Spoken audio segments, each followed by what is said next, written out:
My dear kids, I hope आप सभी अच्छे होंगे. So today we are going to start chapter 3 of unit 3 of our Mridang book, जो कि एक पोयम है. And the name of the poem is this is my town. This is my town मतलब town मतलब होता है शहर. ये मेरा शहर है, राइट. इस पोयम में जो पॉइंट है वो हमें अपने टाउन के बारे में बता रहे हैं. वो जिस शहर में रहते हैं वो अब उसके बारे में बता रहे हैं. You can see in this picture. ये पिक्चर है टाउन की. ठीक है ना. I am going to recite this poem, so just listen carefully. This is my town. In my town there are streets. In my street there are houses. In my house there are rooms. In my room there is a bed. On the bed there is a basket. In the basket there are some flowers. Flowers in a basket. Basket on the bed. Bed in the room. Room in the house. House in the street. Street in the town. Right? This is the poem. अब हम इसका meaning समझते हैं line by line. So first line is this is my town. Poet कहते हैं ये मेरा town है, ये मेरा शहर है. In my town there are streets. और मेरे जो शहर है उसके अंदर बहुत सारी स्ट्रीट्स है. स्ट्रीट्स क्या होते हैं? गलियाँ. You can see in the picture. देखिए कितनी सारी स्ट्रीट्स हैं यहाँ पर, है ना. आगे in my street there are houses. और वो बोलते हैं जो मेरी स्ट्रीट है, मेरी जो गली है उसमें बहुत सारे हाउसेस बने हैं. आप देखते होंगे ना गलियों में बहुत सारे हाउसेस बने होते हैं स्ट्रीट में, है ना. तो उनके भी टाउन में स्ट्रीट के अंदर बहुत सारे हाउसेस बने हैं.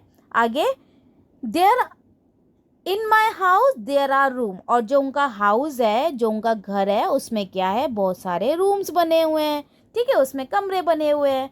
फिर वो आगे बोलते हैं in my room there is a bed. और मेरे रूम के अंदर क्या है? एक बेड है. ठीक है. आगे on the bed there is a basket. वो बोलते हैं बेड है, फिर बेड के ऊपर एक बास्केट रखी है. ठीक है. In the basket there are flowers. फिर वो बोलते हैं जो बास्केट रखी है बेड के ऊपर उसमें क्या है? बहुत सारे फ्लावर्स है.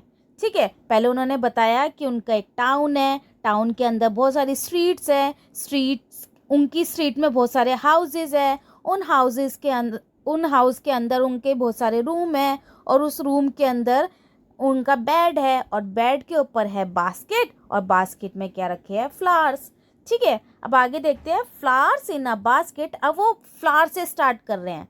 ठीक है. अभी हमने फ्लावर पे छोड़ा था ना, फ्लावर बास्केट में रखे हैं. वो फ्लावर से स्टार्ट कर रहे हैं कि flowers in a basket. Flowers जो है बास्केट में रखे हैं. Basket on the bed. और बास्केट बेड पे रखी है. ठीक है. Bed in the room. और बेड कहाँ है? रूम में.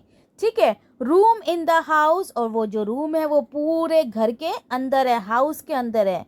House in the street. और वो जो हाउस है वो एक स्ट्रीट में है. और स्ट्रीट इन अ टाउन. और जो स्ट्रीट है वो एक पूरे टाउन में है. ठीक है. तो पहले उन्होंने स्टार्टिंग की टाउन से, बताया कि टाउन के अंदर क्या क्या रखा है, टाउन के अंदर क्या क्या है. फिर उन्होंने बताया कि ये बास्केट कहाँ रखी है, फिर वो बेड कहाँ रखा है, रूम कहाँ रखा है, हाउस कहाँ पर है, स्ट्रीट कहाँ पर है और टाउन कहाँ पर है. ठीक है. So this is our poem this is my town. I am going to recite this once again, so just listen carefully. This is my town. In my town there are streets. In my street there are houses. In my house there are rooms. In my room there is a bed. On the bed there is a basket. In the basket there are some flowers. Flowers in a basket. Basket on the bed. Bed in the room. Room in the house. House in the street. Street in the town. Right? This is the poem. इस poem में हमने देखा कि poet अपने town के बारे में क्या क्या बताते हैं.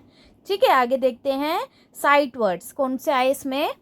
In, this, that, there, my. Right? These are the sight words. New word कौन कौन से आए हमारे?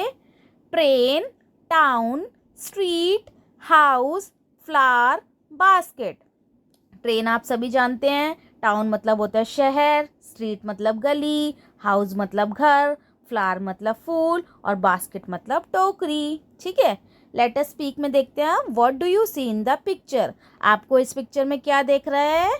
हम बोल सकते हैं this is a picture of a town where there are so many houses and street trees in the picture, right. What is the name of your town, आपके टाउन या सिटी का नाम क्या है वो आपको बताना है। What is the name of your street, आप जिस स्ट्रीट में रहते हैं, जिस गली में रहते हैं, उसका नेम क्या है वो आपको बताना है, राइट। लेटस राइट में देखिए अब बेटा क्या है, form word with the sets of letter given in the circle below, then frame a sentence using the word। यहाँ पे लेटर्स दे रखे हैं, इन लेटर से हमें वर्ड बनाना है और फिर उन वर्ड से सेंटेंस बनाना है। फर्स्ट वर्ड हमारा क्या बन सकता है, देखो BED बैड, ठीक है, BED बैड। तो बैड से हम क्या सेंटेंस बना सकते हैं, हम बना सकते हैं आई लाई इन द बेड, मैं बेड पर लेटा हुआ हूँ। आगे क्या बन सकता है हमारा, room, ROOM, room. There are so many room in my house, ठीक है, there are so many rooms in my house, मेरे हाउस में बहुत सारे रूम हैं, तो आप ऐसे सेंटेंस बना सकते हो। नेक्स्ट इज क्या बन सकता है, TOWN टाउन, TOWN टाउन, और टाउन से क्या बोल सकते हैं, माई town is very big and beautiful, मेरे जो टाउन है वो बहुत बड़ा और बहुत सुंदर है, राइट। तो आप ऐसे अपनी तरफ से भी सेंटेंसेस बना सकते हैं। आगे देखिए लेटस राइट में क्या है, राइट योर होम एड्रेस, ठीक है। अब आपको सभी को अपने घर का एड्रेस पता होना चाहिए और आपको यहाँ लिखना है आपके घर का नेम या हाउस नंबर क्या है, नेम ऑफ द स्ट्रीट क्या है, नेम ऑफ द एरिया क्या है, टाउन कौन सा है, स्टेट कौन सी है और कंट्री कौन सी है, ये सब कुछ आपको यहाँ पर फिल करना है अपने घर का एड्रेस। लेटस लिसन में देखिए क्या है, ये एक एक्टिविटी है। Listen to your teacher will say one word from each column, आपकी टीचर जो है इन कॉलम में से कोई भी एक वर्ड बोलेगी। And circle the word you hear in the each row, और आपको उस वर्ड को सुनना है और उसे सर्कल करना है, राइट। आगे देखते हैं, read the poem again, let us do, इसमें क्या करना है, इस पोएम को फिर से रीड कीजिए। Count the number of times you see the letter E in it, आपने ई लेटर कितनी बार देखा इस पोएम में, आपको वो काउंट करना है कि यहाँ पर ई कितनी बार आया। तो ई जहाँ जहाँ आ रहा है उसको आपको काउंट करना है, जैसे देयर में 1 2 3 है ना, ऐसे आपको ये सारा काउंट करना है जहाँ जहाँ ई दिख रहा है और वहाँ पर लिखना है, ठीक है। आगे देखिए नेक्स्ट क्या है, next count the number of times you see the letter U in it, U कितनी बार देखा पोएम में वो आपको काउंट करना है और लिखना है, ठीक है, आपने कितनी बार देखा। आगे which letter do you see more number of times, right the answer here, यहाँ पे इस पोएम में आपको कौन सा लेटर सबसे ज़्यादा बार दिखा वो आपको लिखना है, ठीक है। आगे देखिए क्या है, look at the 2 pictures given below, यहाँ पे 2 पिक्चर दे रखी है, can you spot the difference, इन दोनों पिक्चर में कुछ ना कुछ डिफरेंस है, कुछ अलग है एक दूसरे से, उसे हमें पहचानना है और सर्कल करना है। तो पहचानते देखिए, सबसे पहले फर्स्ट पिक्चर में हमारे यहाँ पे क्वेश्चन है, लेकिन सेकंड पिक्चर में क्वेश्चंस नहीं है ना। आगे आगे और देखिए, यहाँ पे जो विंडो का कर्टेन है वो बंद है और यहाँ पर खुला हुआ है ना।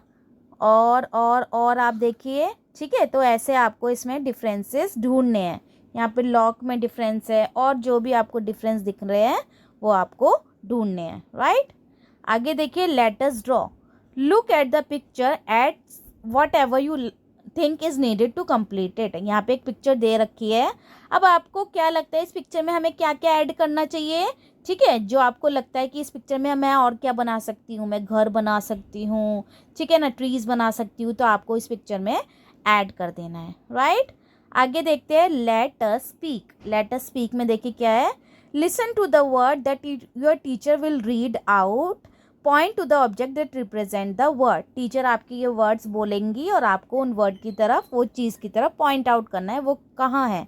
फर्स्ट इज SHIRT, शर्ट, शैल, शू, ठीक है। तो बेटा जब भी हमारा SH एक साथ आता है SH, तो ये हमें साउंड देता है श का, ठीक है, क्या साउंड देता है, श। जैसे हमने देखा शर्ट, श SH साथ आ रहा है तो साउंड क्या दे रहा है, श। शेल में SH साथ में आता है तो साउंड क्या दे रहा है, श। ऐसी शू में श, तो SH जब भी साथ में आएगा तो ये हमें कौन सा साउंड देगा, श का, ठीक है।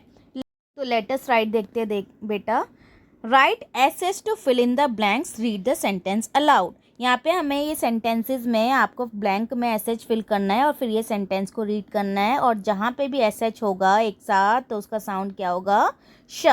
ठीक है, द सन इज SHINING, तो क्या बन जाएगा, shining today, the sun is shining today. I am wearing T shirt and SHORTS, shorts. My father is wearing a new SHIRT shirt. My grandmother is folding a SHAWL shawl. My uncle is polishing his SHOES shoes. ठीक है, अब read करते हैं इसे। The sun is shining today. I am wearing t-shirt and shorts. My father is wearing a shirt. My grandmother is folding a shawl. My uncle is polishing a shoes. Right, तो ये हमें पता चला जब भी SH एक साथ आए तो क्या साउंड होता है उसका, श। तो इसी के साथ हमारी ये पोएम कंप्लीट हो गई है। आई होप आप सभी को ये पोएम अच्छी लगी होगी और समझ आई होगी। ठीक है, what is the name of the poem, this is my town. ठीक है, thank you so much my dear kids.